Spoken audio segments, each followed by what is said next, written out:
All right. Oh yeah, we're live. I didn't even know. We're live.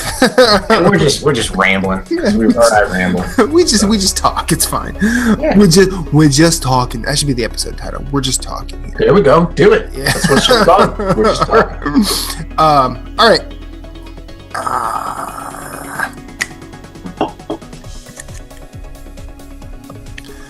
This is what happens when you bite your nails. You can't open beer cans. What's up, nerds? This is Nerds Gone Rogue, episode 70 something. I don't know.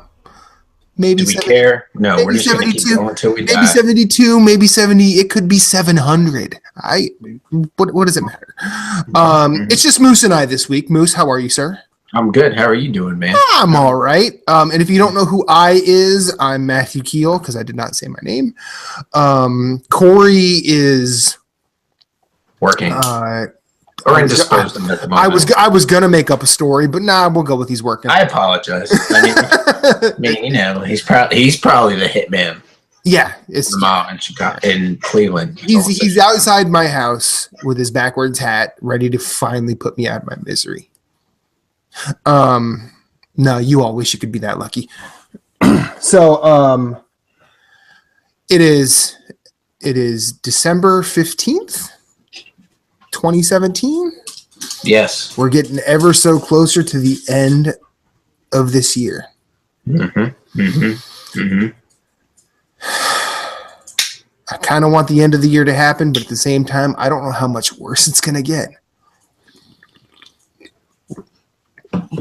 At least in terms of the world. I mean, at least luckily we've had good video games to play. Am I right?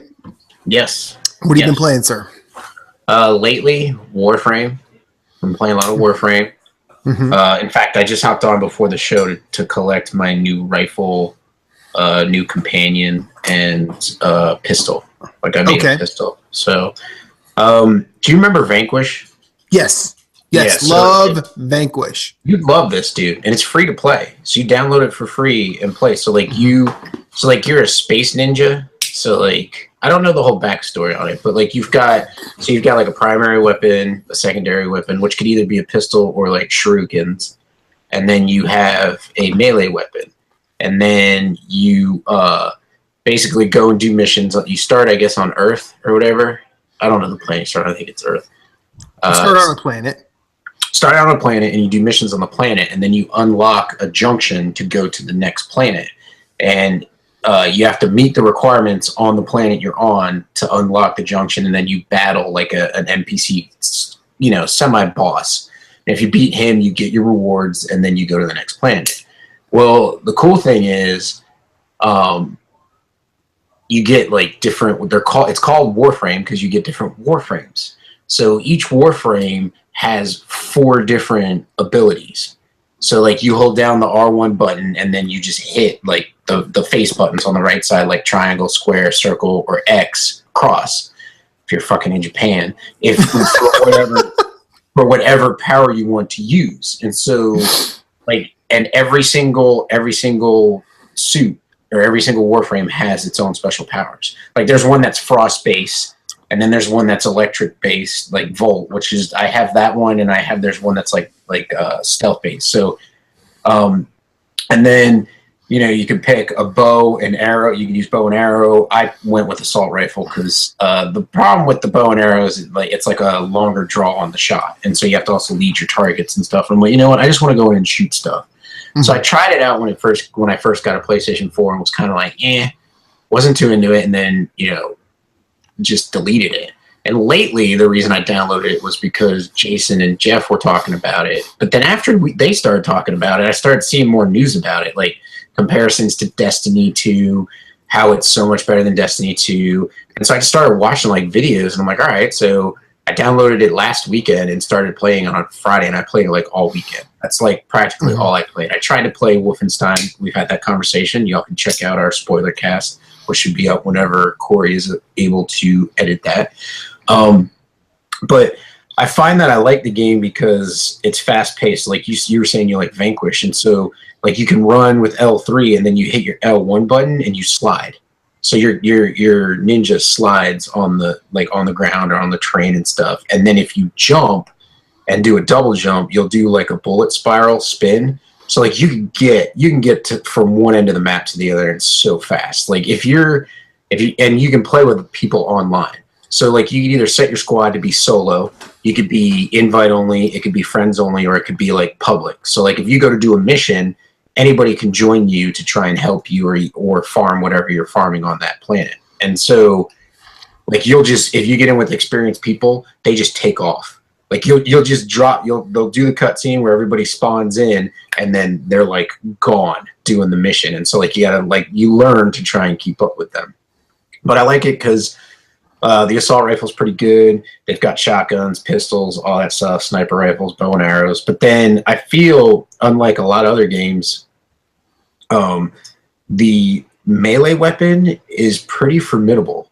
Like I've done stages where I've done nothing but run around and use my melee weapon and just sitting there slicing people to bits. And so I think that's pretty cool because, you know, like, okay, let's Wolfenstein 2. You use your melee weapon. It's kind of meh unless you sneak up on them and get the drop on them. Or if you do it in the middle of you could do it in the middle of combat, where as long as you get the whatever fatality, the combat takedown or the stealth takedown. The takedown is what you want. Mm-hmm. That's the only way that melee is really satisfying. Yeah, so I mean it's cool because like you can run around with a ninja sword and like slash stuff, and then things level up and work towards your mastery, and that's how you unlock like later gear. So like you level up your mastery, and then you go off and do like, okay, so the first level to get your first level of mastery, you just have to use your primary weapon in like a little simulator. Then to get your second level, you have to use your pistol, and I'm sure your third level is like your melee weapon, and then they have like all these tests you go through. And then you can either, the great thing about the game is it's not like it has microtransactions, okay, but they're non-intrusive. They're in this little, you have a hub, you have a ship, and then you like have like your cockpit, and it has like the area you could go to the map and go pick where you want to go as far as your mission. And then off to the left, it has what your quests are, what you can do. And then as far as if you want to look away from the map, and then to the right, that's where the marketplace is. So they have in-game money called Platinum, and you can pay real money for that. Or you can farm materials and get blueprints and make equipment and sell it on the marketplace for Platinum to buy whatever it is you want in Platinum. So you totally do not have to spend any money in the game. And like I said, it's not intrusive. It's just sitting in the screen off to the right. Like you walk by it, yeah, it's in the game, you see it. But it's not like you're looking at a cool piece of equipment in the arsenal and all of a sudden you go to click on it and it's like, oh, you know, go buy Platinum and you can have this now instead of having to farm it. You know what I mean? It's not like smack you in the face, buy this. It's not, I can't get it unless you pay me money, sucker. Yeah. Come on. Yeah, exactly. So, I mean, right now they're running a special where if you have Amazon Prime, you can get a Prime Warframe for free if you link your Twitch account to your Warframe account. And so yeah, that's pretty cool. And you get a weapon too. I have to figure out how mine's not working. I did it on Sunday, like I linked everything and I didn't get the armor and stuff. So now that I have time this weekend, I'm going to try and figure out what's going wrong with that so I can get my armor, because Jason and Jeff were able to get it. I'm playing more of that. I'm having fun with that. But like I was saying, like you level up your weapons and then you can sell them off and trade over to other weapons. And like I said, as you unlock your mastery, you unlock the later weapons, and then you get companions. So the companion I have now is kind of like base model, and all it does is pretty much guards your character. So it recharges your shields faster. It deflects incoming damage up to a certain point. So it just, but then some people have ones that are like, the guy I was just playing with in the mission I was in before I came on, his was like shooting like 6 or 7 lasers out of it, like killing stuff as we were running by. Yeah, I'm like, this is freaking awesome, that, man. Yeah, I'm telling you, man, check it out. I mean, and it's third person. I'm liking it so far just because like they're doing all the right things. Like the shooting is good, the traversing around the world is good, the story's good. Missions are good. I'll also tell you, connecting with other people. like when me and Jason try and connect, or me and Jeff connect, boom, it's like instantaneous. There's no like long drawn out load times. It's quick, it's fast, and you're moving. There's zero to no lag. So I mean, they're doing a tremendous job, and the way that they handle microtransactions, I'm like, I want to support this. So me and Jason have already talked about it. I'm like, I'm gonna throw some money their way the next time I can, just because I want to support them, because they're doing such a tremendous job with a free to play game the right way. Yeah. So been playing that, and then we'll talk about it later. But a lot of Earth Atlantis. So what have you been playing? A lot of Earth Atlantis. A lot. It's gotten to the point, like, I've over the past few weeks, it's been really cool just plowing through Nintendo games. It really, it has been rather liberating just to go through them. But I actually, probably shortly after, or the day after we recorded NGR last week, day after you guys pulled the game for 20 questions out, you damn asses. No, Corey pulled it out his damn ass. Yeah, but you were a team, so you benefited. Here's the thing. Like, he was leaning towards Alien Hominid, and I'm like, it could be Alien Hominid, but then I'm like, oh, but it could be Earthworm Jim. Like, when you guys mentioned Earthworm Jim, I'm like, yes, please go that way, Moose. And then he was like, I really think it's Alien Hominid. Moose, can I guess Alien Hominid? I'm like, you know what? Sure. With it. He's like, but his reasoning, he's like, Alien Hominid is weird enough that Matt would play it. Yeah. Like, I mean, Matt would play it, and not many others would. Right, exactly. Yeah, exactly. But I've been playing a lot of Earth Atlantis. I have dipped back into Dark Souls 3. Okay. In a severe way, because the day after last week, Ahmed reached out and said, "Hey, are you busy?" And it was a day where I wasn't. And He's like, "Hey, we haven't really rolled a Souls game since Bloodborne." And I'm like, "Yeah, we never really did Dark Souls 2 on PS4, and we to that point, like, we hadn't done Dark Souls 3 together." Mm-hmm. But he had gone through one playthrough, and he was all ready to. Is he working to platinum it, or does? Oh, of course he is. Of course he is. He's. I mean. You want to talk about you want to talk about your adorable little Bloodborne addiction, like. Oh, I have not. It's not compared to his. It's. So. I mean, his like he's got like 15 characters in Demon Souls or whatever. Jesus. And some of them are on New Game Plus 7. Like, the guy, and on top of that, he plays a shit ton of other games, and he has a lot of platinums. Yeah. Like, and he doesn't platinum bad games either. Like, he has like a lot of tough platinums. Yeah. And he loves the 100% games. He's 100% games in a way that I wish I could. And the motherfucker's a doctor. So respect. We played that, and it's kind of funny how, like, you and I talk about when you played Bloodborne and would walk off elevators while talking about Legend of Zelda. Let me own now. But anyways, what? Which I own now. We were talking about Breath of the Wild before it came out. Yeah, that was in like December when they were showing. Full circle. But it's funny. Like, when he and I first started playing Bloodborne, I told him that story, and he's like, "Are you sure it's not just you being contagious?" And as we've been playing Dark Souls 3, I still roll off cliffs, man. I still do it all the time. I think we were playing. What was it? The Dragon Peak. Is that what they call it in Dark Souls 3? Yeah, it's Arch Dragon Peak, I believe. Arch Dragon Peak. Okay, At least I got some of it right. Yeah. I see. That's my thing. Like, I want to play more of Dark Souls 3 because I want to become more familiar with the levels and stuff like that. Just because I didn't rush through it, but I played it pretty quickly. You know what I mean? Yeah. I mean, I'm on my second playthrough. I can't even remember where I'm at. Actually, I think I beat the boss. I beat the end boss. and I'm ready to do DLC. And we were going to try and do DLC, and we can. But I realized that you're on your second playthrough. No, I mean your third. You're on your third with your main. I'm character. At the very end of my third. Yeah, exactly. I need to do is start my fourth. Right, and so I need to. Actually, I was going to wait for you. I didn't. I apologize. I did all the DLC on my second playthrough with my cousin.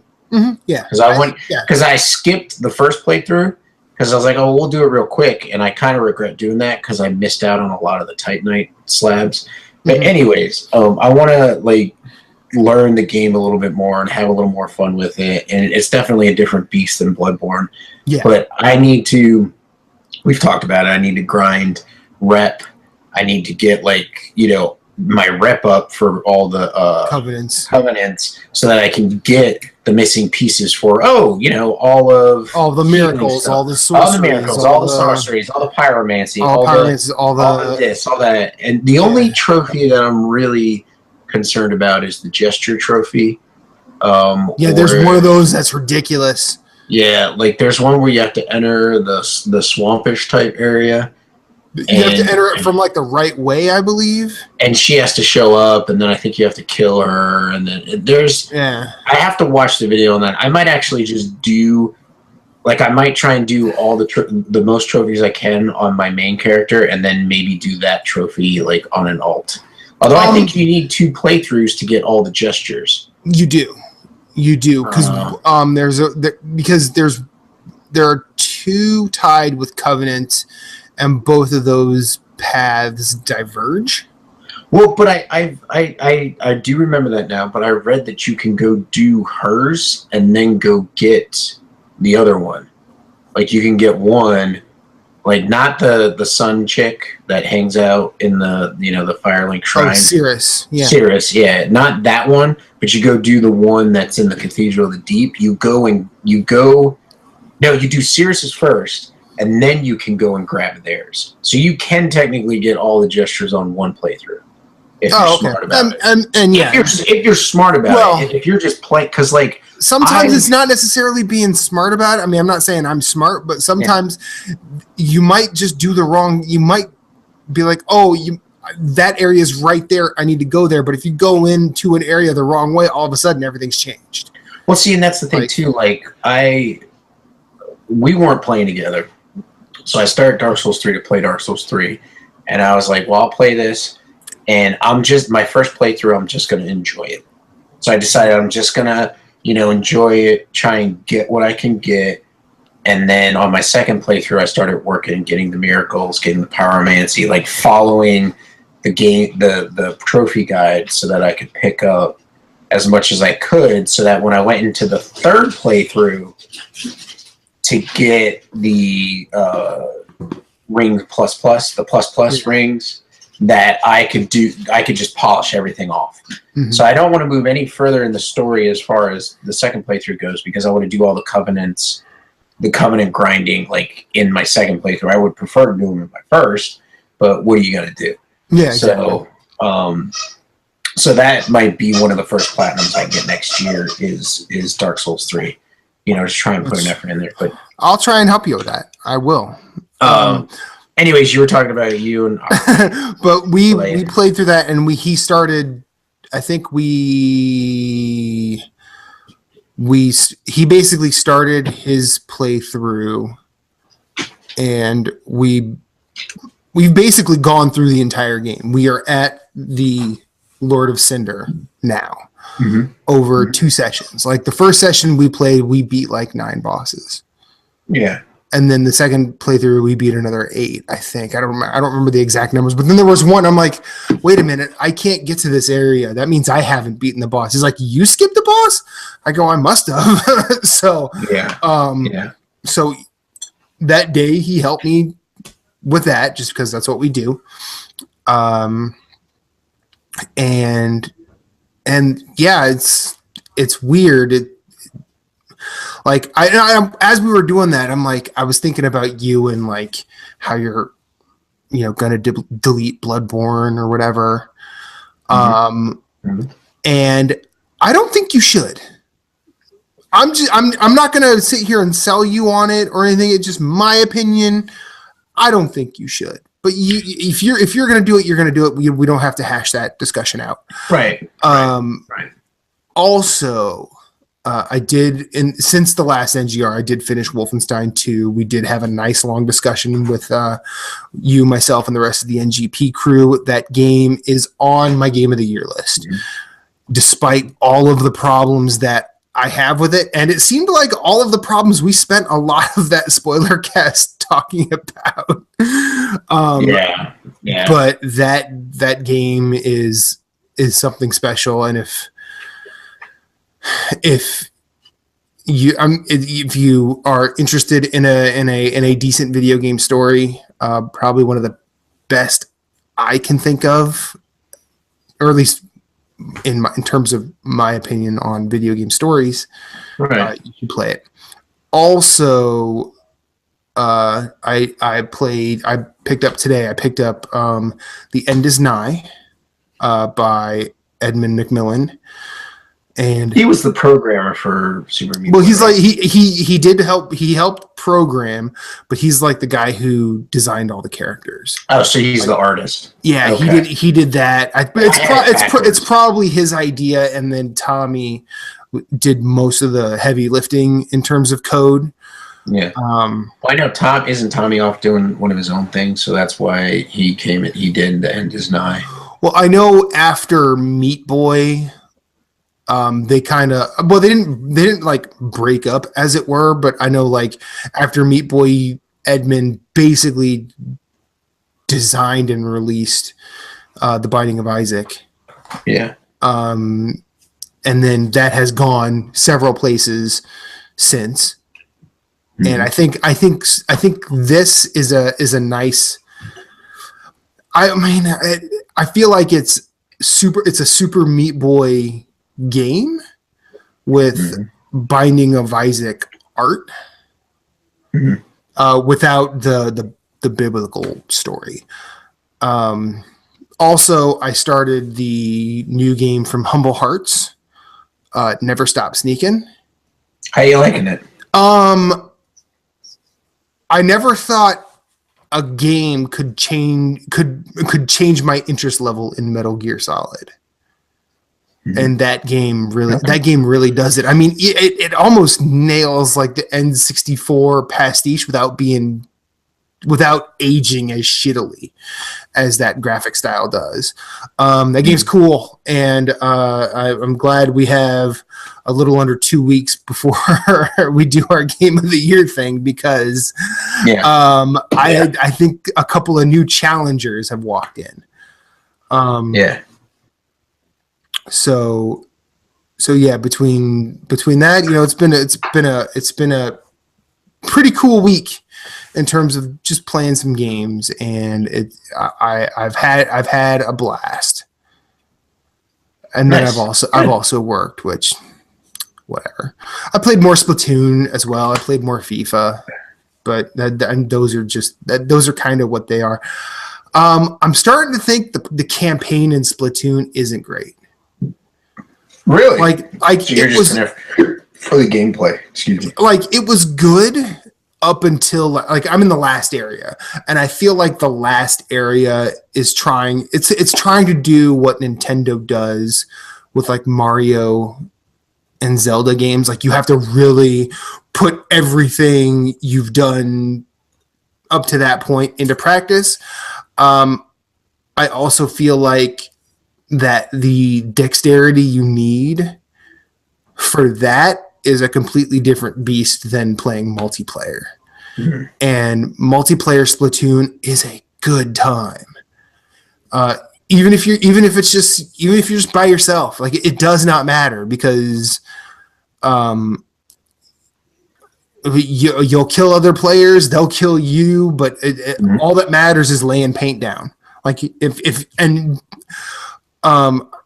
back in the day when I used to play Halo at a decent clip, it would always be like, you'd have the voice chat going with the other team as well as the people you were with, and you're like, well, I had 12 kills, 3 deaths. I did my part. Where were the rest of you guys at? And then at the end of Splatoon, it's like, we lost, but here I am laying down a crap ton of paint, and everyone else is just sitting in the corner dying.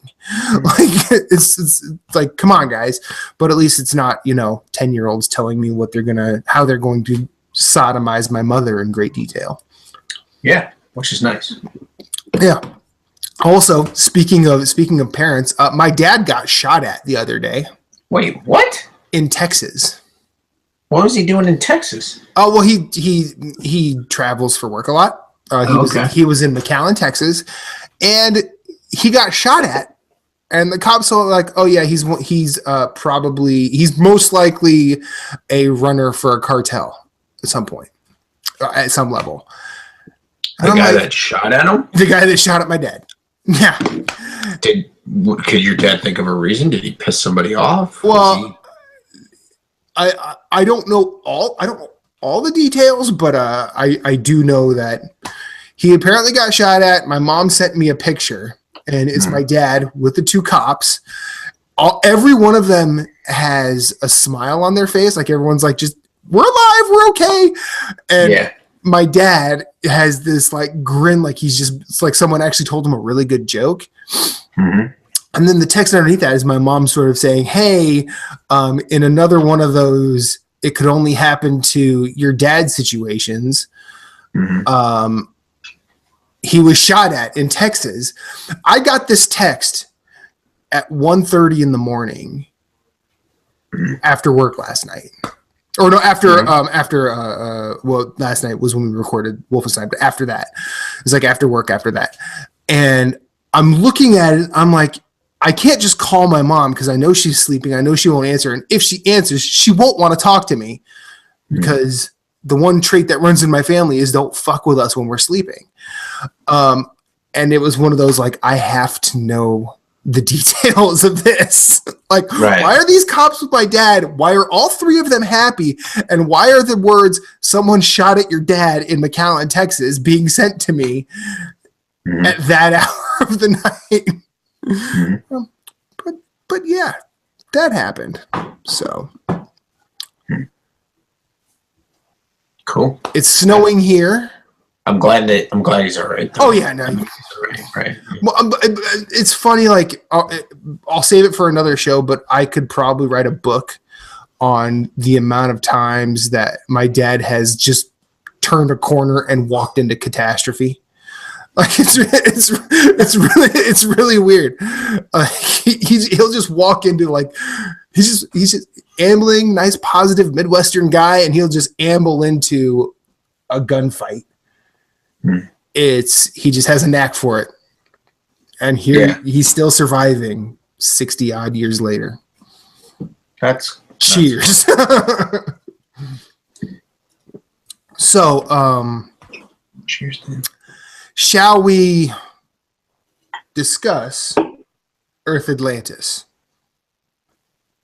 Sure, we could totally do that. I'm enjoying it a shit ton. For the listeners that'll be paying attention, this is basically going to be talk of a Nintendo Switch indie game for like the next however long we go. Well, I mean, we could talk about other things, but yeah. No, let's dig into this because there are some cool things in that game, and Moose and I sort of alluded to it last week when we were talking about playing it. Mm-hmm. But shit, like, talk about a way to convey a story without much. Mm-hmm. Mm-hmm. Kind of takes on 12-hour day after shit. Anyways, I know where you're at. It's okay. It's kind of takes the Castle Crasher approach, where there's like no words. I mean, there are words, but there's no like spoken words. You just read what's going on in the world, and then you just go. Like, you just drop in, something, and no, it's not spoilers, but something happens and basically Earth is flooded. 96% of the Earth's surface. Yeah, and so I don't know how I guess we had machines at the time, and so now the machines are taking on the likeness of the life forms in the ocean, and so you have to go and hunt them.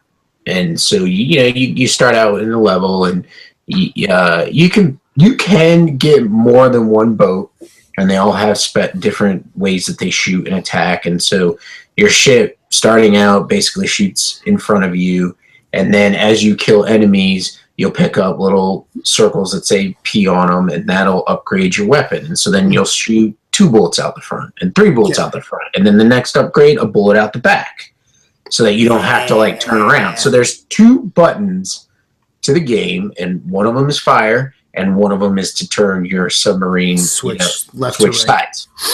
And so that's mainly for before you get bidirectional fire.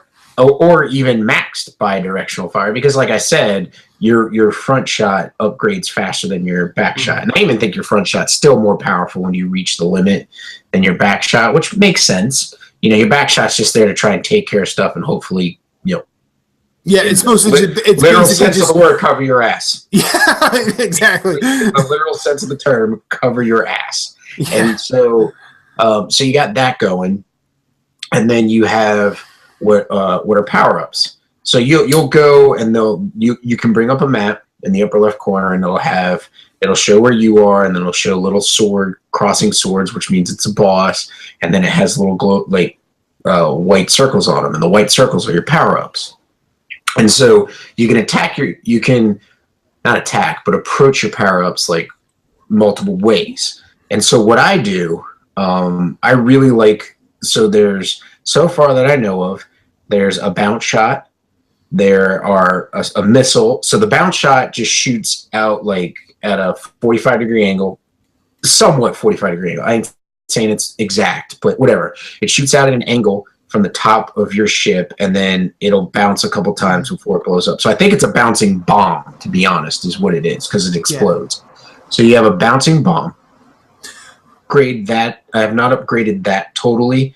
So, and then there's electricity. So you could pick up an E, and as you get close to stuff, lightning will shoot out from your ship and just start electrocuting stuff. And then there's that. There's a missile, which basically just means that this missile drops out the bottom of your ship and shoots forward. Okay, and then after the so far there's the that I know of. There's the bouncing bomb, there's the missile, there's the homing missile, which means they're smaller missiles and they home, and then there's the electricity. So those are the only ones that I know of. They're the only ones. They're the only ones. Okay. They're the only ones. So, like I was saying, you could approach this one of 2 ways. So, when you start the game, you're playing through, and you can kill stuff and level up collect all the P's that you can collect, and then when you find a power up, if it's a power, usually if I have no power ups, I'll just pick it up. So I'll pick up the bouncer, because it's extra damage just flying around. Yeah, it's any help you have. Yeah, exactly. It's more help, and so then what I do. Right now, I think I'm on the 4th or 5th boss. I haven't had a lot of time to play it, just because I've been playing Warframe, and I should just beat this boss. And it's but you start at the saves. I'm at a save point, and as you play, the game is nice enough that if you die, so like say you have a power up. So I've leveled up the homing missiles 4 times. So I'll have 4 homing missiles flying out of my ship, and I just wreck shop. Yeah. But if I die, like I have at the boss, like a little bitch, I don't know what the heck's going on with this boss. Me fighting this boss. But anyways, what happens is you have a choice to continue or not. If you continue, you respawn at the last little save. It kind of looks like an underground buoy. Really, like the buoys that they have that have the ocean. Yeah, at the top of them that show like it just looks like an underground or an underwater. I'm an underwater buoy. But anyways, you start at that underwater buoy, and the power up that you were using is starts floating down below your ship. So you can go down, pick up the power up, so that you're not just shooting one little bullet forward, and then you can go. So you're not stuck out in the middle of the ocean with your pew pew. Yeah, exactly. And so, or if you stop playing, what happens is you'll reload at that last save point and you'll lose that power up. So it kind of gives you an incentive to continue. Because like if you're gonna go and you're playing that, and then you're like, hey guys, let's go play that, and then there's also let's go play Mario Kart like I did today. So I just have to quit, and so I had to start off from the save point. And so what's cool is all the power-ups, like you can go through and pick up the power-ups, and if it's not you have the one that you start with, and if you're not leveling that till you get what you want, you can just skip a power-up. Like you can go shoot the box or the barrel or whatever, and if you don't want the power up, you can just move along and go to the next one. And then what's cool is the map will reload all those power ups, and it'll just do like a roll the dice. It randomly generates them. Like you can't. That's what I was trying to get to. As you beat bosses, and I mean, as you beat bosses, you open up like walls break down, and you can go to different sections of the map that you couldn't previously, and like. Power-ups do not appear in the areas that you haven't accessed. So that's like it seems like a rudimentary compliment, probably almost backhanded, but at least there's not, if you have your map like up in the top left-hand corner of your screen, there's not like some unreachable carrot. Right. Like, it's very helpful in that sense. And so, like we were saying, there's bosses. So like you go around the world, you find your power ups, you farm to upgrade your ship, so you're doing the most damage that you can. I think 4 is the max upgrade. I have not found beyond 4. Okay, so like you can upgrade everything you get to 4, like so electricity, the missile, the bouncing bomb, and the homing missiles, and then you can go after a boss if you want to. And then, fight the boss, figure out his pattern. So the one that I'm fighting right now is, I can't remember his name off the top of my head. Describe it. I'll tell you because I have. It's the octopus. It's the octopus with the spike that comes up from the ground. Oh, so, that is. I will hang on. I'm look. Well, you can look it up. The cool thing is the game actually tells you. Yeah, what your enemies are, what the bosses are, and I think that one is called Takadron or something like that. I think you're right. It's Taka something. So anyways, you go through all this this little area where it's heavy on enemies because I guess they want you to take damage. Takadron. Yeah, that's what it is. Yeah. And you'll come down and you'll go across. So this is like in this part of the map that you're in, you'll see the Statue of Liberty in one section of the map that you're in, and then there's broken down, quote unquote, structural frames for buildings. Yeah, like skyscrapers. Yeah, skyscrapers and stuff like that, quote unquote. I don't know what the fuck this is. There's a school bus underground under there. Yeah. There's all kinds of things just going on. And so anyways, later on, you see a space shuttle. Nice. On a launch pad. It flooded while it was on the launch pad. That's awesome. So cool. Oh, it's so cool. There are Moe statues under there. There are suburban city blocks. All of which is in the background. It's actually for some reason, and I'm gonna kind of derail this. I apologize, but when we were talking about it last week, I made mention of Dark Souls, just because of the start points and your quote unquote buoy bonfires. Yeah, your buoy bonfires, and but even with thinking in mind, in terms of just going after bosses through areas and trying to get to, power up so you can be better. The way the world, specifically in the background, looks apart from Moose mentioned last week, how if you're fighting a whole bunch of things, if you don't kill everything in a certain amount of time, they just sort of fade into the background and basically or they even come in from the background. Oh yeah, they'll come in from the background. Spawn. I've noticed that's how the enemies spawn, because you'll be working through a section, and then if you're oh no, I don't need anything over there, and you go back to work the other way, you'll see new enemies, and you're I already cleared this, and if you look in the background, you can see them. Enemies you can see floating them floating around, out. They're just waiting for you. They'll just come waiting for you into the plane that you're in, and then you have to attack them. And so, I think that's a cool mechanic. I like that about the game. But like also everything, like nothing. It's not just like the water rose and you just see, you know, skyline in the background. You'll see everything sort of mangled in a way. Like, yeah. And I find that fascinating. I mean, I'm not going to sit here and say it makes like scientific or structural sense in terms of the world, but the fact that they did that to sort of disorient you a little bit is really cool. Also, have you seen the giant, like, humpback whale looking thing? Yeah. Sort of. Yeah. They're cool.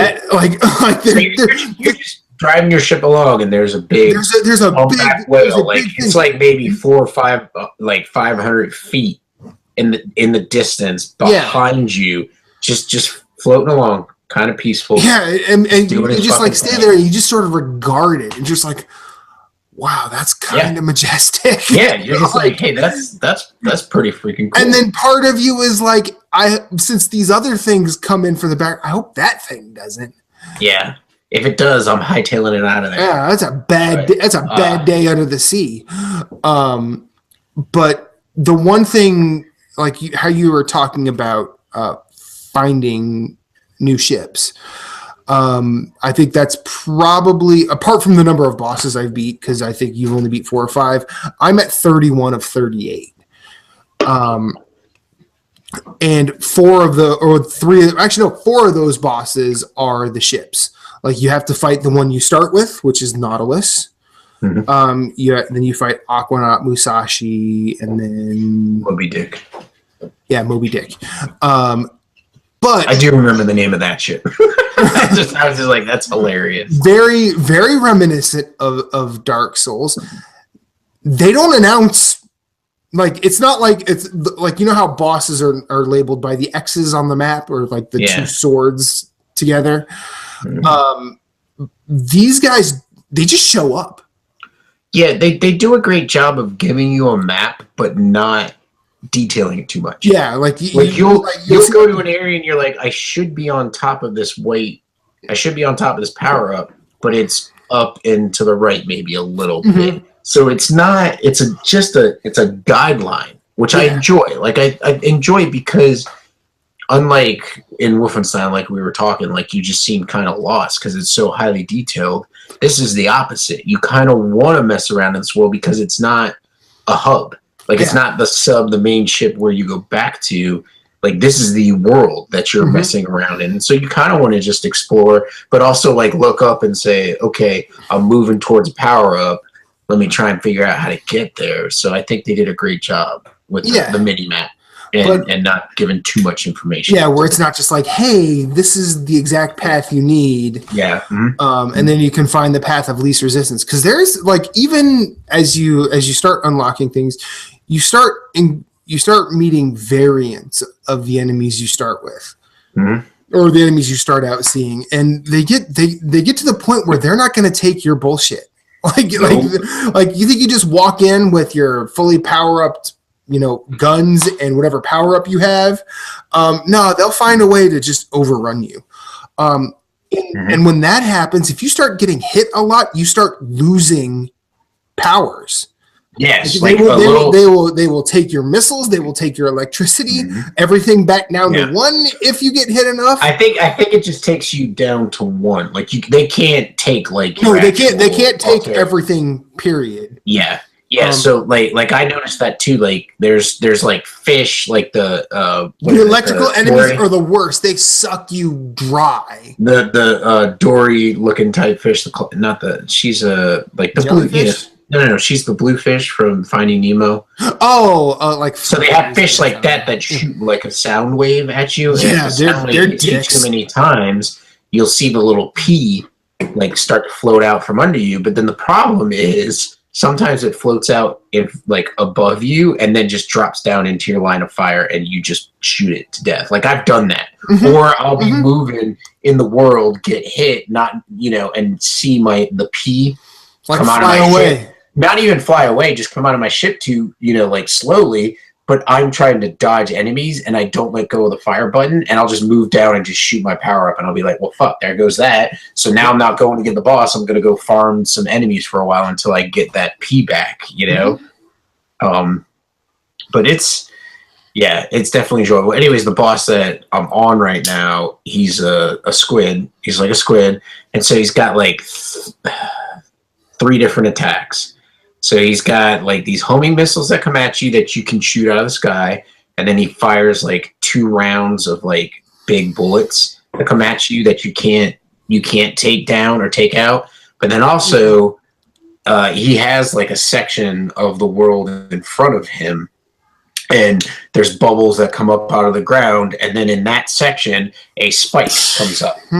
Spikes just comes up, and it could be straight up, it could be crooked, one way, or crooked the other. You just don't know. So what you kind of want to do, and like I said, like I haven't really focused on trying to beat him, which I just need to do, which I'll probably do after we do the podcast. But you kind of want to get there and kind of bait him, just like Dark Souls or Bloodborne. Yeah. You want to bait him into making the big spike come up, and then you just move out of the way, and then we mentioned it last week when we were talking about the game, and you were saying how it's like a bullet hell, and I was like, no, I don't feel it's like a bullet hell.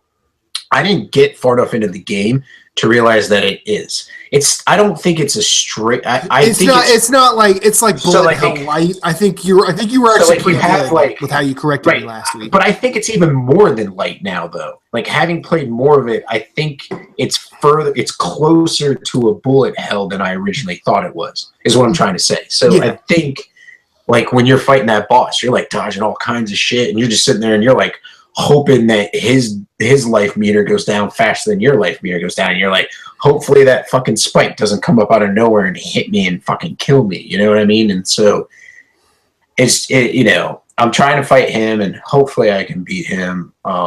So like God, 3-4 days this week I spent an hour each, like my lunch break. Like, I'll eat my lunch before I actually take my lunch break. I'll eat it while I'm working, and then I'll log out. I'll clock out, and then I'll go sit on a couch in our lounge area and just sit there and play the world. So I'll go through and I'll be like, okay, well, I died last time, so when I start the switch up now, I have to go through and get all the power-ups. So I'll go through and get all the power-ups. And then I've tried different things, like different takes on trying to take him out. So I think, like, what I'm going to do now is maybe switch to missiles, like just farm until I get power-up missiles all the way, because he's kind of straight in front of you. Yeah. Whereas in, like, you can't really get close enough to him for the electricity to work.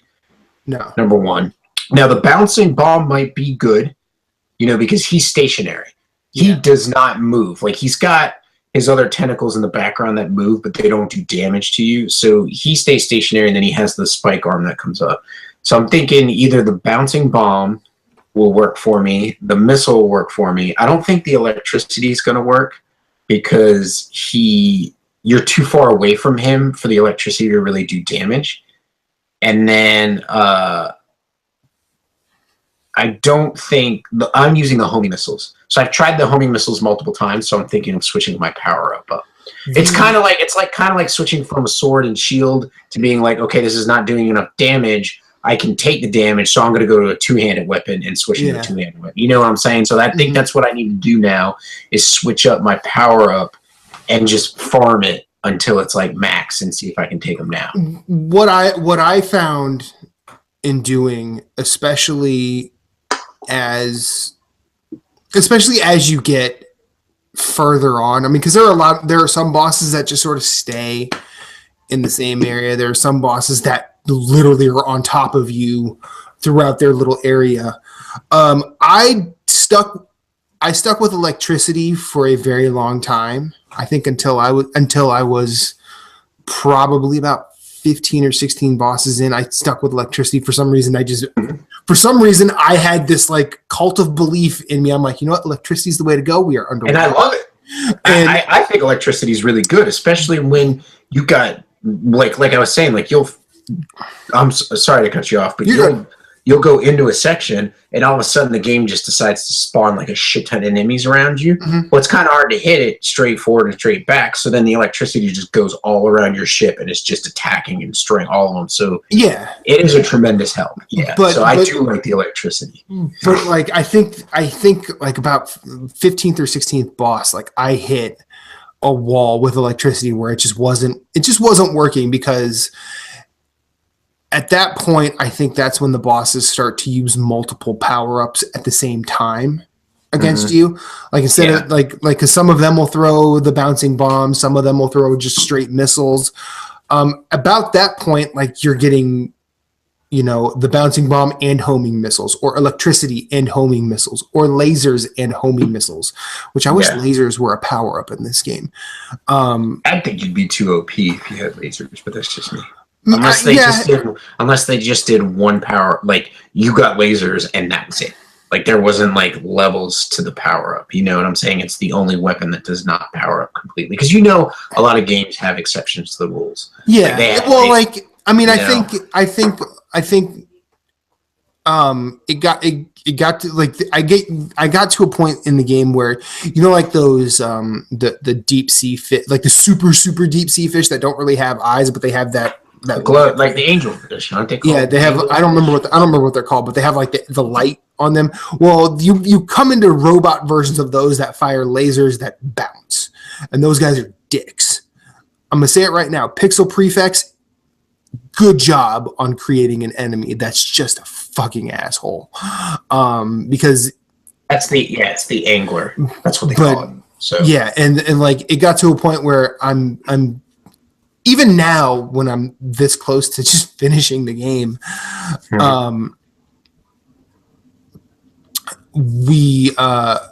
I find myself, if I'm in an area and there's even one of those guys, I get hit enough where I start losing power-ups, because it bounces for days, especially in like those tight, you know, corridors. Yeah.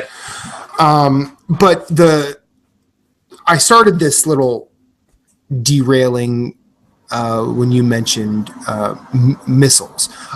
After that, I basically found myself getting missiles a lot as my first power up, and that would be I would get through. I mean, that doesn't really do much damage in terms of like the little guys throughout the world. Yeah. Granted, if one of those guys gets in front of a missile, more often than not, they're dead. Toast. But its inaccuracy in terms of like dynamic movement is a problem against the grunts. Yeah. Bosses, more often than not, the boss motivation in this game, especially when you come up against a mobile one, they're after you. And if you can get a missile powered up to 4, it takes granted, every boss fight from 16 to 31 has taken me down to where I'm only at a level 1 for my power up. That's not even a joke. So you don't go and farm. You'll just be like, I'll farm just because it's better to take off big chunks of 4 big chunks for a while, then 3, then 2, then 1. But more often than not, you always end up at 1. And with the missiles, the cool thing is, it'll be a solitary missile that drops out that just splits into 4 like this and goes straight ahead. So if that boss is on a downward trajectory and you're on an upward trajectory, you're hitting it 4 times. Yeah. And I just found that I don't think this phrase really applies, but I felt like the math sort of worked in my favor a lot more often. Yeah. And then that was when I just started just destroying bosses. Like all of a sudden bosses were just dropping. And then getting back to what I said with the ships, like you'll walk into what seems like a big open area that isn't marked with an X on your map, and you'll see the hunter or the warrior or the scavenger or the other one that I don't remember. Well, no. He's given something else.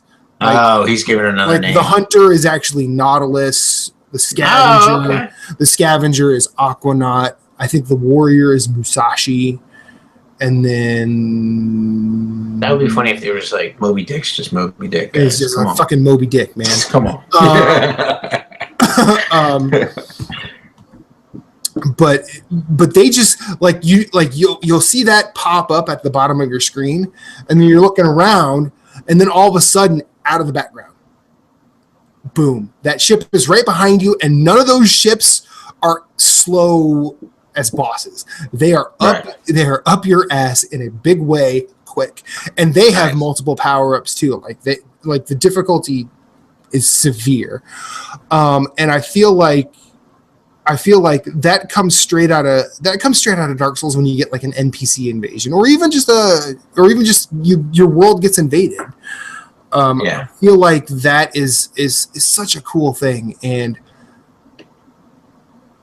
I'm glad that you sort of impromptued this conversation, because I feel like there's some light that needs to be shed on what is otherwise like an arcade shooter, when the only developer pushing the arcade shooter thing said, we're not doing this anymore this year.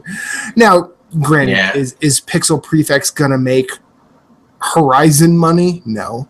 Are they even going to make Dark Souls money? No. But they'll make enough money to be able to make what they want to make. Yeah, but this is something that people on a Switch, nonetheless, people should play. It is. Oh yeah. It is a perfect game to take on the go. It is a perfect game to just do things bite sized, because you can just say, hey, I have a couple of moments. I'm just going to wander around, try and get that next power up. I got to stay away from this area because there's an X there, and I know it's going to be a boss fight. I need to be fucking focused. And be on point. and Pixel Prefects, thank you for this game. Yeah, seriously, I mean, it's a great game. Now, and like I will have to say, the main thing that drew me to the game was the art style, number one, and then it was like, oh, it's a little shooter, or not a little shooter, but you know what I mean. It's an indie shooter, so it's not necessarily like a full price $60 game, but it's like, okay, it's a shooter. It's got a cool art style, and you're in a submarine. I mean, usually you're in like a spaceship, you know what I mean? Or you're in, like shooters, or you're in like a jet that changes to a mech in Nier Automata, so. Or Galaxy. Or Galaxy. Which, I'd love to go. I want to go back and play that now. But bring that to Switch. I'd buy it again. That game is so good. The game is 17-bit. I think that's 17-bit. Yeah. People that developed that. Yeah. I love this. They've been quiet. So on a side note, just to go on a tangent real quick on what, so 17-bit, who's done Galaxy, has not said a whole heck of a lot of what they're doing next. No. Okay? So that, we know something's coming. And then also, a little developer called Arrowhead, who does our game of 2015. Helldivers. I'm so glad you said that, because I was like, what's Arrowhead doing? I mean, they did that Gauntlet, what are they doing? Which is really good. Yes, the Gauntlet game is really good, and that came out almost same time, if not immediately after Helldivers. It did. It came out super quick. Did they? It was like the next year. Did they do it for the PC, and then it was just a port? So I'd have to look that up, but I think they did. The PC version came out before the PS4 version. So I feel like they did that, then developed Helldivers, and then we're just like, hey, we can just port this real quick to the PS4. Not in a bad way. We've got the resources. Let's port it and get another game out there. And then they did the original Magicka. So like everybody was like Magicka 2, asking them questions, and they were like, no. I think they did Magicka 2. No, they didn't. Because when Magicka 2 hit the PS4 and became free, like a lot of people were tweeting them, and they were like, we did the original one on PC. We did not do the sequel. Which is even better.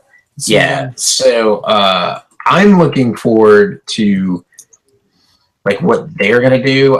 Like we've said, I'd love to see Galaxy from 17-bit come to Switch. I'd love to see Helldivers. I don't know if Helldivers would, but maybe a Magicka game. Yeah, they did the original Magicka. So that was them. They did the original Magicka, but they didn't do Magicka 2. I don't know. I guess they were the developers, and then someone came along and was like, we'll move this somewhere else. Yeah. I would like to see. They also have a game out there called The Shadow Effect. Yeah, I'm looking at that right now. Which is on, I guess, PC. Mm-hmm. That's not on anything. Hey, Nintendo, go chat with them and say, hey, bring your game to our system. You know, like what's going on there. And I haven't been on their site in like forever, but you know, we just celebrated Liberty Day 2017. Hell yeah. Not that long ago with Helldivers, got some new weapons, which was interesting because they gave us new weapons, but you actually have to earn them in the world, as opposed to previous updates where they just gave them to you. Yep. Yeah, so I thought that was pretty interesting.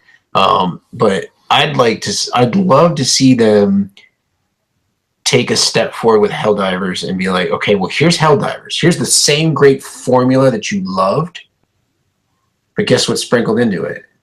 Fucking any kind of weapon you want, Borderlands style. You want to do shotguns? Well, here's a shotgun that shoots, you know, flame bullets or ice bullets, or you know, or you know, like here are your different modifications. Or maybe not do that to that extent, because that might be a lot of resources to manage, but allow upgradability. Be like, okay, well, your character levels. So as you level your character, you get some talent points, and you can be like, okay, I love shotguns, but the accuracy is fucking shit. So let me put points in accuracy, or let me put points, maybe not damage, but you know, like your proficiency. And so maybe your proficiency increases your accuracy and also increases your damage. Like, you know, logical ways to upgrade their game, and just be like, here's Helldivers 2. You know what I mean? So I think logically, I think that would be their next game, just because Helldivers was such a sleeper hit. It had to do well. Yeah. Because Sony, they were like the opening game of one of those seasonal promotions that Sony. They didn't do a fall one this year, but it was like the March one. It was like the spring. Yeah, it was like spring fling or whatever. Yeah. And that was normally do. And that was. It was the first one of that, and you know, and it was one of those things where, like, if you got all the games, you got like a discount, or you got like money back into your account. Mm-hmm. So you were definitely interested in it. And then, I mean, not everybody stayed on board with it, but fuck, I did. Yeah. And that game, I mean, that game was a special game in 2015 that I would still be more than happy going back to, just to hear them go, how about a nice cup of Liberty, or just for us to be able to play together, and us dying, you just fucking go running off like a jackass. Hey, I always brought you all back in. I got the research points. Yeah. The only time me doing that was ever bad is when we failed the mission. Most of the time we failed the mission, it was your guys' fault because I was too busy dying. Well, yeah, we can't all live. So that was part of the spring fever of 2015. Yeah. And I can't find what week 1 was, but week 2 is Hotline Miami 2. Yeah. Great game. Week 3 was Jamestown Plus, side-scrolling shooter. Which is cool. I don't know what week 4 was. Metal Slug 3, I guess they launched. So it wasn't like a new game, but it was like a I mean, I liked the Metal Slug games when they were in arcades. Yeah. That game was not great on going back to. It just wasn't. See, it says it was part of this, but like, where the heck was Helldivers? Helldivers was the first one. Oh, so that was week 1. Okay, so Helldivers was the first one. Like March. I think it was March. So then they did Axiom Verge week 5. And then week 6 was Bastion, which is personal favorite. Man, if Bastion can run on a tablet, it can run on a Nintendo Switch. And then week 7 was Titan Souls. So, yeah, and like you said, it was like if you buy all of them, you get. And that was like 7 off. weeks, so it was like you got a ton back. You got a good amount back. And see, that's weird. Like they're inconsistent with their game releases lately. Like they didn't. Did they have a spring thing? I don't remember. Like I'm not sure if they did a spring thing this year. I think they did it, but I don't think it was very high profile. I really don't.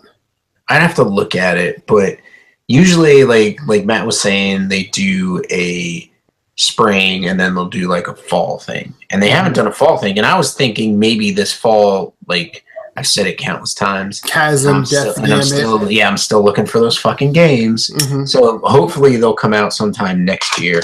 And like I said, to fill the gaps of the major releases, and they might not be like right now they're PlayStation 4 exclusives, so they come to the PlayStation 4 first, but they probably won't be, after too long. Yeah. I think I could see Chasm being on multiple platforms, and same with Death's Gambit. So, I don't know.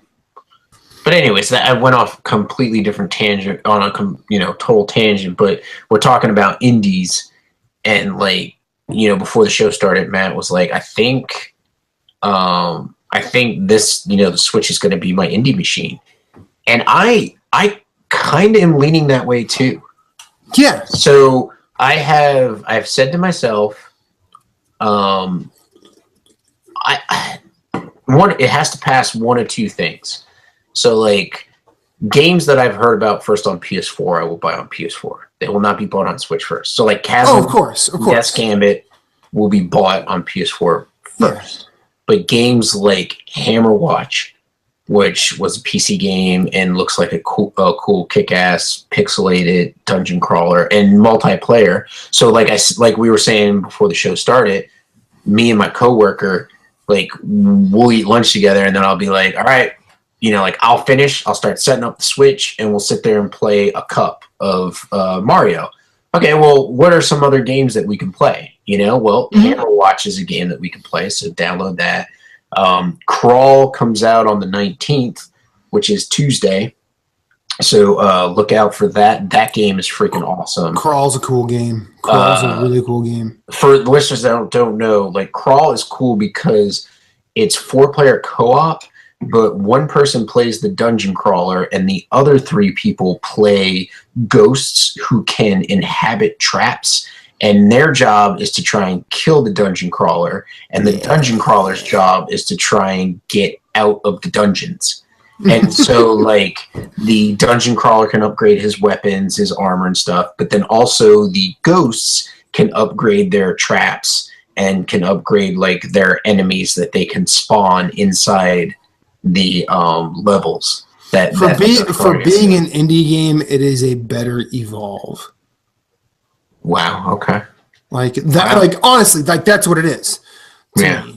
Because instead of it being completely lopsided one way, like, Crawl is cool as all get out, and the gameplay delivers. But I know Moose needs to take a break. I don't need to take a break. No, do what you got to do. Do what you got to do. Do what you got to do. Do what you got to do. I know you have to go do something. So go ahead and go do it. I'm actually going to talk about a favorite community member of mine. So my buddy Alan Heinen, who has played Bloodborne with us, I'll be back. He has jumped into PSN parties specifically just to talk. He actually sent me one of the coolest pieces of art I've ever seen. It is a print that is very Street Fighter, but instead of Street Fighter, it is the Golden Girls. And apparently Dorothy and Rose are fighting. But we're not leaving out Sophia and Blanche, because Blanche has got Rose's back and Sophia has got her daughter Dorothy's back. Alan, seriously, when you messaged me this on Facebook, it like it was a bad day that day. I was having a rough day of it. I saw that and it made me laugh. And now that I actually have it in my possession, I'm going to get it framed and I'm going to hang it hopefully in the once my space is actually, you know, up and running and done. Because as you can see, I'm in my living room with my records, so I'm comfortable, but like, you know, other people need this room. Other people meaning Reba. Other people meaning Reba and Bagel and people need to live in the living room. So you got like you get like your own little man cave? There's like the bedroom upstairs as well as like 2 like offices. Mm-hmm. And because I've been working ridiculous hours like yourself, mm-hmm. Haven't had as much time, but at least, you know, the time that I do have time to like podcast again, which is cool because I missed it in my time off because I don't have to recertify myself for another 2 years. Congratulations again on that. Yeah, thank you. Thank you. I live to X-ray another day. So anyways, on a side note, love Alan. Alan's man. Yeah. He's a good guy. I love how we started doing memes involving him, which I think. Hey, yeah. Like I don't. Was it Jose that started that? Jose just started posting. Jose's a genius. Yeah, he is. I love Jose too, and I'd love to get him on this podcast as well. Again, he was on it once. Yeah, but and he was also on Nerds Gone Platinum, so I'd like to get him on that again. But I'd like to do it. Maybe because I think he's kind of more into the PC gaming right now just because his son's kind of taking on PC gaming. Mm-hmm. And so I'd like to get him back on like after, say, maybe God of War comes out or like a Spider-Man, like a major release so that he can start talking about it.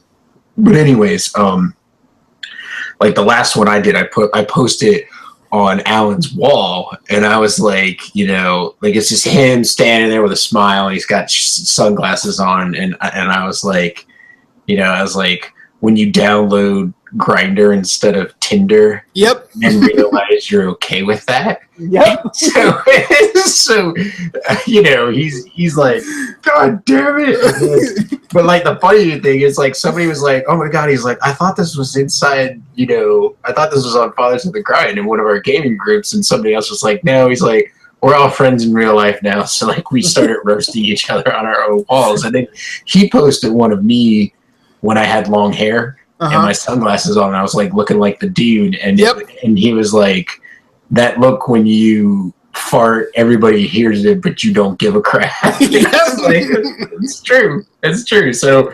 I haven't done one recently. I'm like, I don't want to get burned out. Like I was thinking maybe I'll do once a week, and now I'm thinking he probably never listens to this, so he ain't gonna know. But Alan, I'm coming at you once every other week or at least once a month. Oh no, don't give him a pattern. Be like, yo, Alan, I'm coming. I'm coming. Be ready. I'll do it when I want. It doesn't matter. Some random Tuesday in the middle of August. Hey, it's hot, motherfucker. Sunglasses. What are you gonna do? You gonna block me? Actually, please don't block me, Alan. Please. We're cool. I'll stop. We're cool, bro. We're cool. We're cool. Well, no, like he and his girlfriend won that costume contest because he looked like Chris Pratt and she looked like Aubrey Plaza from Parks and Rec. Yeah. Which I need to watch that show. But that shows that, you know, I started watching it when it originally aired because that was back when I had cable, and I hated it. Really? And then I ended up going back to it like later on. I think it was just one of those things that for some reason or other I just wasn't into. And my buddy Jason and I were he was talking. He's like, do you watch Parks and Rec? I'm like, I started it. I didn't like it. It didn't grab me. He's like, I started watching it on TV too, but it didn't start to really hook me until I had it like on a Hulu or a Netflix streaming where you can watch multiple. And then eventually I was like, oh, that makes more sense. Side note, Hulu is now owned 60% by Disney, which means Disney is going to turn Hulu into their streaming service. Mark my words. Yeah, for all you listeners at home. But anyways, because I wonder if that's really why they did it. Not only to try and get X-Men back. For those who don't know, Disney bought 20th Century Fox. So now Lisa Simpson is a princess. Mm-hmm. The queen from Aliens is queen. So now all her babies are princesses. Yep. Firefly, the chick from Firefly, is princess. Fuck Firefly. Okay. Anyways, so I just thought it was. Well, does that mean that female anchors from Fox and Friends are Disney princesses too? Oh wait, would they get Fox News then? I have no idea. I don't know either. But anyway, so I was like, a friend of mine posted it. It was like running down what they got, and then it was like it said 60% in Hulu, and I was like, there it is. Why would you try and spend? I mean, you're trying to get. Why create your own streaming service when you have that? You're trying to get your copyright back, your rights back for your X-Men, so you can mix them up with Avengers and stuff. Which, on a side note, I hope. I don't know how. I think Phase 3 will end with Infinity Wars 2. I'm not 100% on that. I don't follow it too much, but I followed it enough to know when like the next movie's coming out. So I think the next. You want to know how much I followed? I have no idea what you're talking about. Okay, so basically, Marvel has done their movies so far. They're doing it in phases. So like Phase 1 was a certain amount of movies, and then it led up to Avengers, and Avengers kicked off Phase 2, and then I think Avengers: Age of Ultron or even Captain America: Civil War kicked off Phase 3. And so now I feel like they're not going to try and bring in the X-Men into the event, Marvel world until Phase 4. Like kind of finish what they're doing now and then get a nice clean slate and start their Phase 4 and start including like Wolverine, kind of meeting up with the Avengers and whatnot. But so I saw that they were going to that they got 60% of Hulu, and I was like, that's it too. Like they wanted to get all their stuff back, and now they can just sit there and say, okay, all right, well, you can watch Hulu free. Mm-hmm. You can watch Hulu at $8.99, whatever. But then you can also get the $10.99 or the $15.99, which allows you to access to all the Disney catalog. You know what I'm saying? Except for Song of the South, because they're not going to put that anywhere anymore. Well, you know what I mean. The only way you can see that is like some bootleg in a dark. Yeah, you're in a back alley somewhere. Yeah, I saw that on VHS when I was like a kid. Where you gotta like blow a guy to get into the theater. Well, luckily I didn't have to do that, but well, we don't know that. Well, I do. Do you? Yes, because I was there. But I would admit to doing that. But like the thing is, hey, $20 is $20. Exactly. That's an indie game. That's an indie game on Switch. I think I got Helldiver. No. That was a cup of liberty. Anyway, that movie, like, I saw it when I was like 9 or 10, and it was, and the reason I saw it, or the reason I wanted to see it, is because I was like super obsessed with Disney movies, both the animated and the live action. And let me tell you, like, I think the earliest time I can remember going, "Hey, Mom, is this racist?" and like, that's the only time, the earliest time I can remember uttering those words. And my mom comes into the room, she's like, "Yeah, totally racist." And I'm like, "All right. Just so I know, I'm not supposed to see the world this way." And she was like, "Yeah, no, don't. That the people who wrote this were assholes." I'm like, "This is a Disney movie." She's like, "What?" I'm like, "Yeah, apparently Disney was." But like, I know that Disney has kind of suppressed a lot of its own questionable catalog.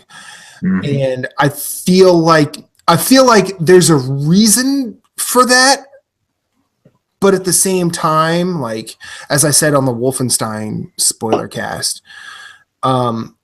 there is room for that stuff as sort of like a historical timepiece. Like,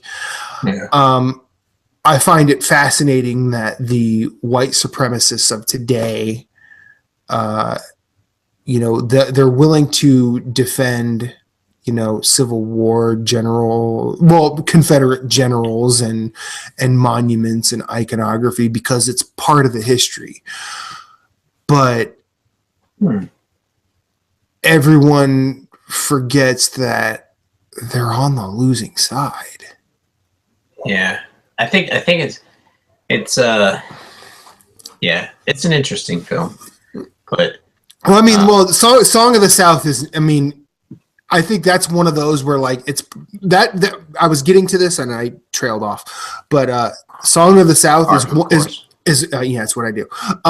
Song of the South is one of those things that should not be remembered. It is blatant, like it is blatant, like dance for me, slave. Like that's what it is, and it's kind of horrifying. It was horrifying at 10, and I'm glad I've not gone back to it. But like a film like Birth of a Nation, as deplorable as its content is, and Triumph of the Will, as deplorable as its content is, the craft is there, and there's something to be gleaned from the making and the craft behind it. But do not take those messages, because you are on the wrong side if you do. And yeah, like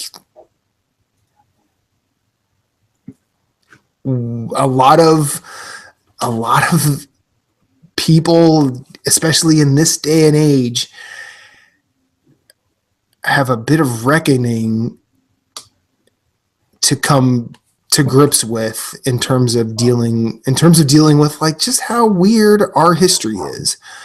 And most of those people defending I watched a Key and Peele skit earlier today. It was like right before I set up this room for this chat, and it's Key and like there's a Civil War reenactment going on, and it's specifically people reenacting from the Confederate side, and Key and Peele, two hilarious comedians, show up dressed as slaves, doing the whole, they're like, we want to be part of the reenactment too. We gonna reenact as slaves, and they're just basically doing the we'll do whatever you tell us to, massa, and then like this guy's trying to give a speech from the losing side of the Confederacy, and just looking at them, throws him off his game enough because he's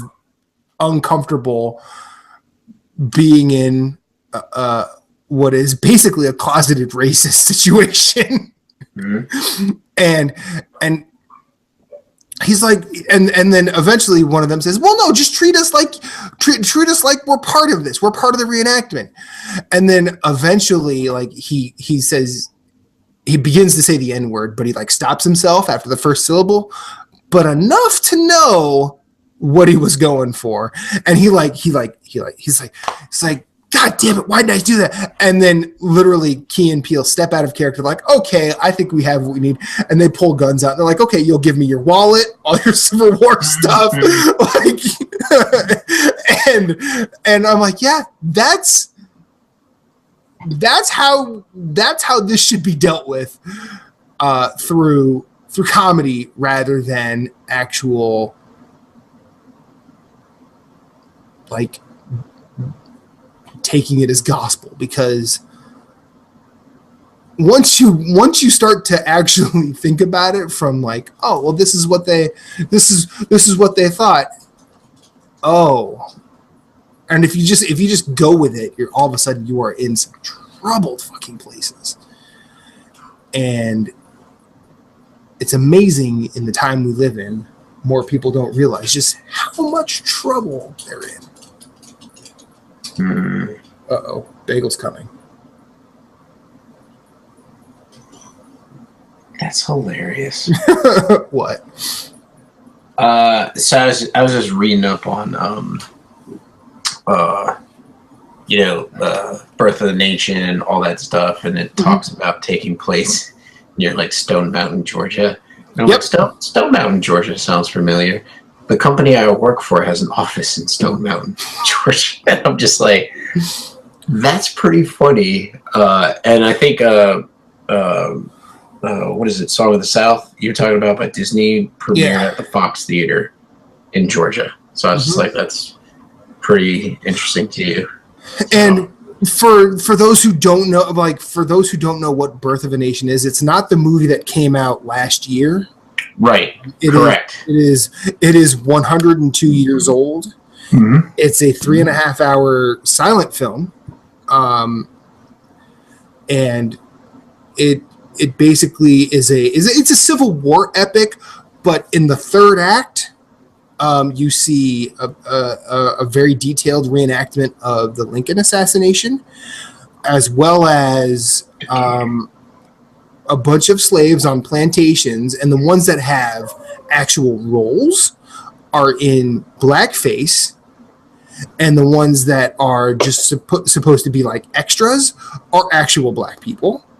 Mm-hmm. And the third act, you see a vignette where a white woman is raped by a slave, and she is saved by the KKK.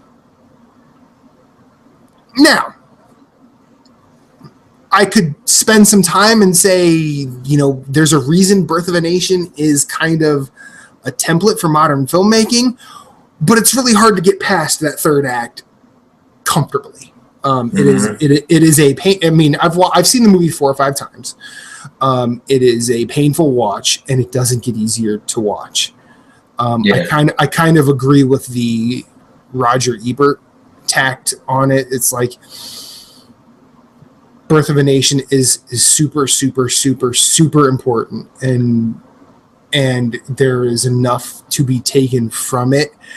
However, in praising Birth of a Nation, you kind of have to deal with things you do not believe, and I remember watching it for the first time, and like I stopped and left the room. I stopped the VHS. Yeah, that's how long ago I started watching that movie. You're that fucking old, man. And walked out of the room. I'm like, I can't anymore. I just can't. Yeah. But man, it's like that's, and there was a point, and this movie was made in 1915. I think it took over a year to make at that time. And It was made by D.W. Griffith, who grew up in the South with slaves, and it caused unrest in its time. Yeah. People rioted at showings of it in its time.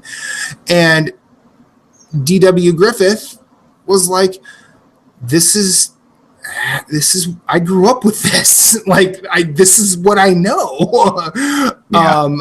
And they're like, but and this is also predates the civil rights movement by 49 years.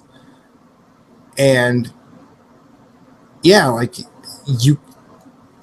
and I think preserving that movie, and even Triumph of the Will, as sort of like, hey, this is real shitty, but there's a reason these things are still sort of praised, and it's usually not their content.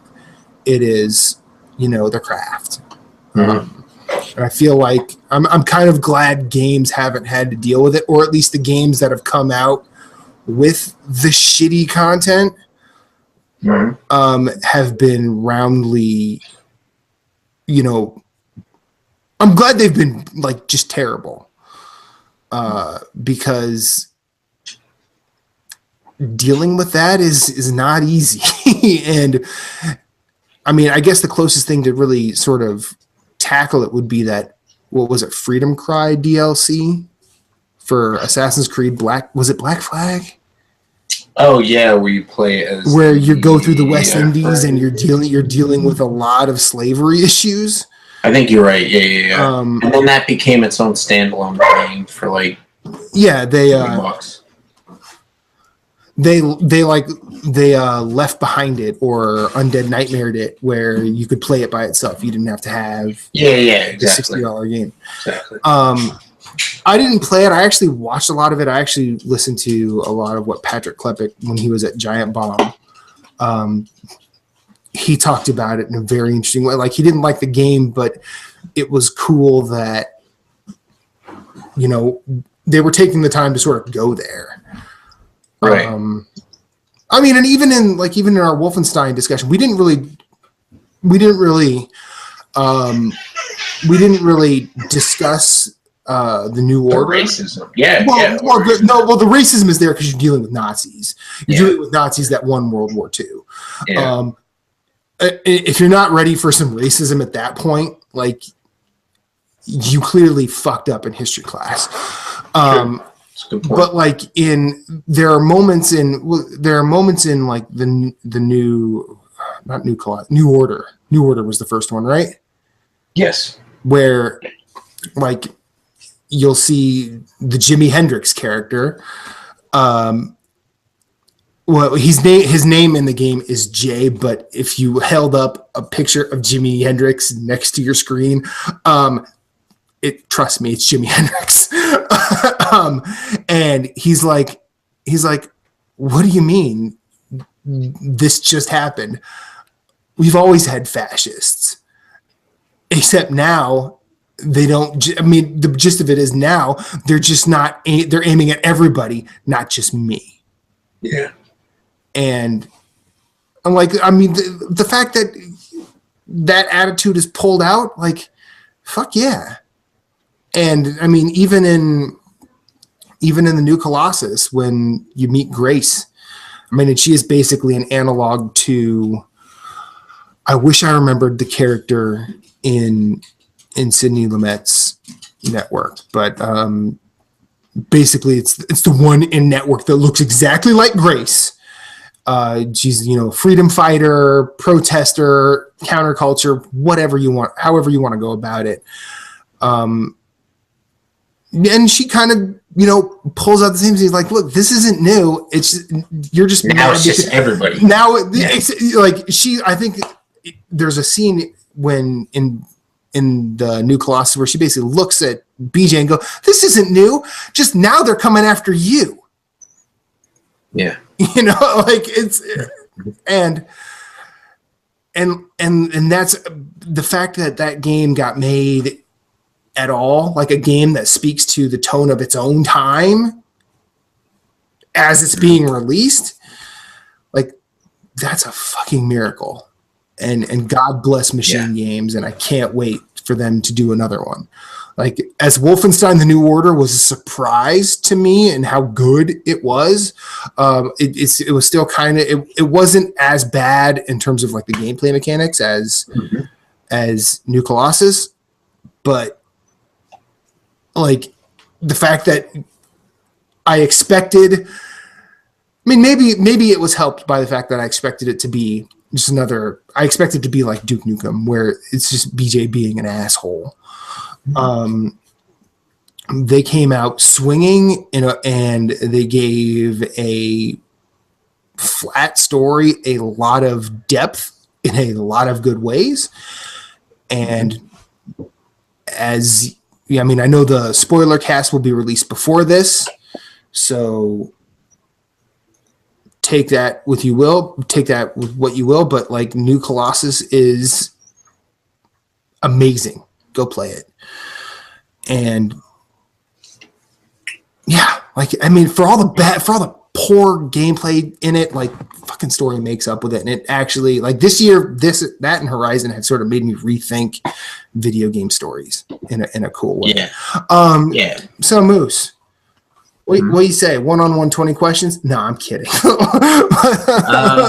Well, it would be my game because you went last week. So. And we're not going to let you win one. So, ouch. I think I am. Wait, we're tied. We're tied. We're tied. You and I Whose are tied. game is it next? I think it's mine. It's yours. Ooh. It's either yours or Corey's. It might be Corey's because I did Stranglehold, and then I think you did the last one, which is Anthony yeah, it has to be Corey's. So it is Corey's. So technically, like we're gonna need we would need 2 shows. We would need 2 shows for us to break the tiebreaker. Well, we have Game of the Year, which is the 28th, and we could if we have next week, that's our category show. Yeah, next week's the category show, which would be the 20 whatever. The week of the 18th is Monday. So Monday's the 18th. So that week will be the category show. And now I'm unfamiliar since I joined us. Like I joined the podcast later in its life cycle. Do you guys do the categories and then let people vote, and then that determines our games of the year for the community? And then we talk about what our game of the years are, and then go over what the community's was, or how does it work? We never really ironed that out on that show I wanted to do that on because we started talking too long. What I know Corey will probably put a poll this week or next in the NGR Facebook group, which is the NGR community on Facebook. And he will say, what's your game of the year? He'll give he'll give a list, probably give the ability to add options because that's what he did last year. And then when we go through our 10, because the way we did it last year was we each did 10, and then we would he kept score, and each number 10 got 1 point, and each number 1 got 10 points. Figure out the rest of it from there, and then at the end of us, because I think it was he, Ed, and I, it ended up with Dark Souls 3 and Final Fantasy 15 being tied, and then the community poll, was the one that sort of separated the tie. Categories we really didn't do last year, so that's new territory. But I think like the way we sort of alluded to it in our episode is like we have like 3 categories picked out, I think. Okay. And each of us just sort of say, hey, this is who my favorite is, but I also like this and this. Talk about it a little bit, but like not the way I talk about it. And then we move on. Okay. Like the categories is just something so we're not just saying, hey, this didn't make my it's another way to say this may not have made my top 10 list, but it doesn't mean I didn't think about it. Okay. But yeah, like other than that, it's pretty much let's talk about games, and that'll probably be the episode we talk about the most games. Also, I am cooking up a little bonus episode with other people than the 2 chuckleheads you normally see me with, which is good on this show. Variety is the spice of life. Yeah, exactly. And so, are we invited, or is it just you and those other people? I mean, you're invited. You're invited. Hey, I don't want to. You're invited. I mean, well, actually, I have no problem crashing. Exactly. Parties, but, exactly. I mean, of course. I mean, but so far, I've got Chris Har from Platinum Achievements. Har Banks, good old Har Banks. He hates me he hates Phillips for that, but I don't know if he knows that's where it came from. But anyways, well, he does now. Yeah, spoilers. He hates that name, so I just keep calling him that. But anyways, I am going to reach out to Captain Canada, which I'm assuming he'll just say no. Well, I think we need to drive. I need to come up to Pennsylvania. We need to go to Funk Brewery. We need to hit some Yakos. We need to get some Whiz. And then the 2 of us need to drive up to Toronto. We need to drive to Canada. Kick him in the balls and tell him to stop being such a dickhead. Yeah, Faye'll let us. I'm pretty because she'll be too busy, playing Ghost Recon or I don't know, taking care of the new baby or the Division or taking care of the baby. I mean, they've got what? They've got the other two to take care of the new one. It's fine. Well, yeah, I guess. Lord knows Phillips is too busy spilling raspberry juice on. It was cranberry 7-Up. Cranberry, whatever. Cranberry 7-Up Cranberry on his couch. I didn't. Oh my god! It was so funny. I think it was Christmas that year. Was that 20? Was that 2015? It was 2015. It was 2015. Okay, so we were playing a lot of Helldivers, I guess. Oh man, were we playing a lot? We were playing a lot of Helldivers drunk.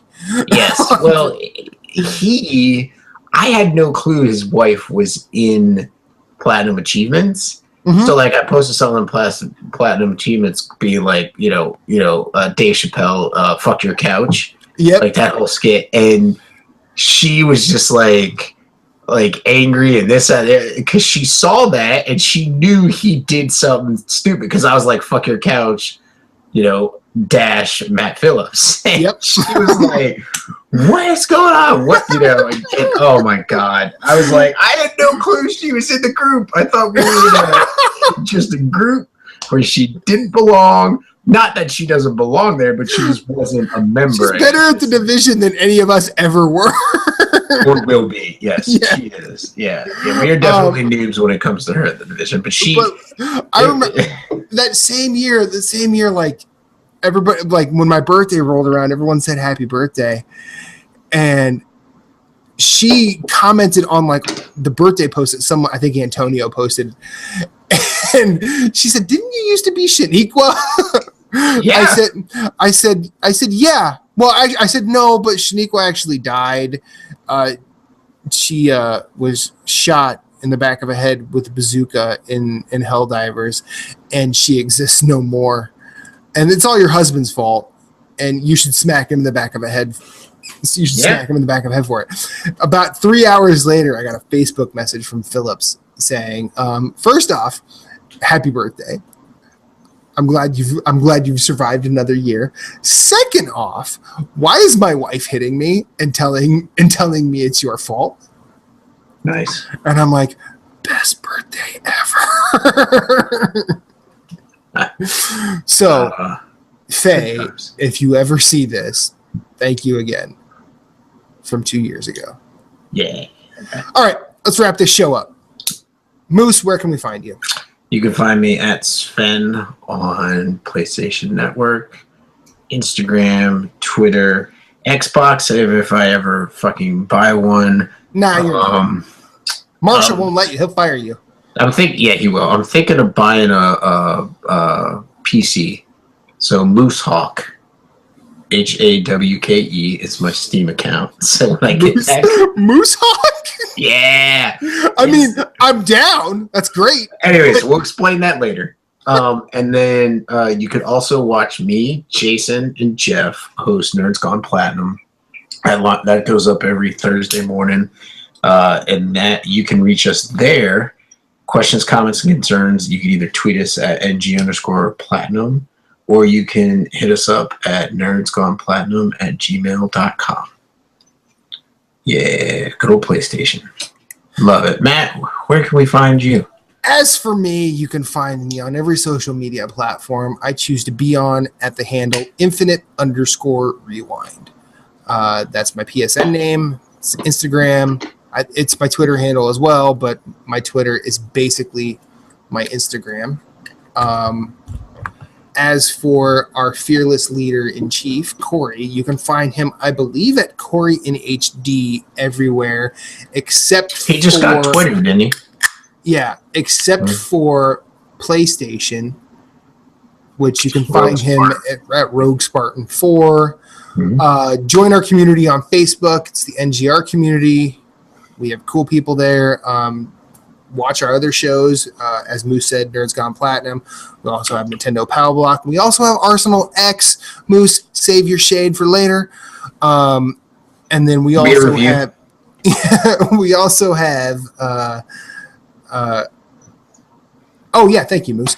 I'm also a co-host on the Brew Review. I haven't been on in a bit. but that's going to change. I'm the one who usually decides to waste their time researching subjects, so Jesse can tell me I'm wrong.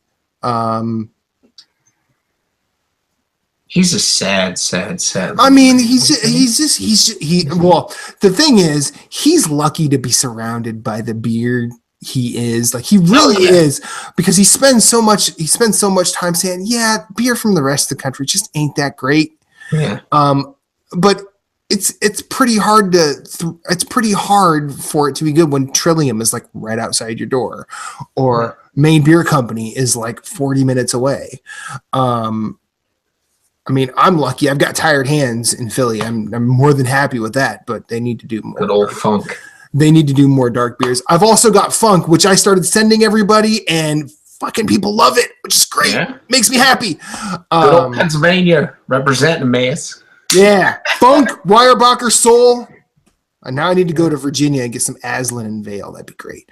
So yeah, the brew review. You can find I co-host that. I'm less of a co-host than the other guys, but John Martin is sort of the ringleader. Jesse is the home brewer, Jesse White. John Kermanek is definitely the knowledge in terms of like beer. He's the Arnie Freytag of that group. He really is. He really is. I said that on his posts. I'm like, your pictures make me want to like have sex with this beer while I'm drinking one of these beers. I don't know if I want to drink the beer or stick my dick in it. I don't really know. Exactly. Because all of his pictures are fucking sexy. And then we do have a fourth, well, actually a fifth now, because I guess I'm more the fifth, but Mark Kudelka, Mark's a good guy, like him. He's another one of them Texas boys, but he's a Dallas fan, but we'll let it slide. Yeah. He likes good beer. So. But all of them know their shit when it comes to telling people what beers they should buy and what breweries they should go to. And you should check them out anywhere you can. John's Brew Review, the Brew Review on YouTube. I know we are linked up with them, so if you find us, you definitely have an easy route to them. So if you like beer, check them out. Get on it. Now, I'm going to go. I'm gonna go. And you're gonna go and try and beat some more bosses in Earth of Bananas, because you got like 26 to catch up to me. Like, get to work. Seriously, dude. God. Eat a bag of dicks, bro. But anyways, love you too. Have a good night, Moose. This has been NGR Radio, episode 70 something. I don't know. It's December and it's cold. We're just talking here. Banana and out.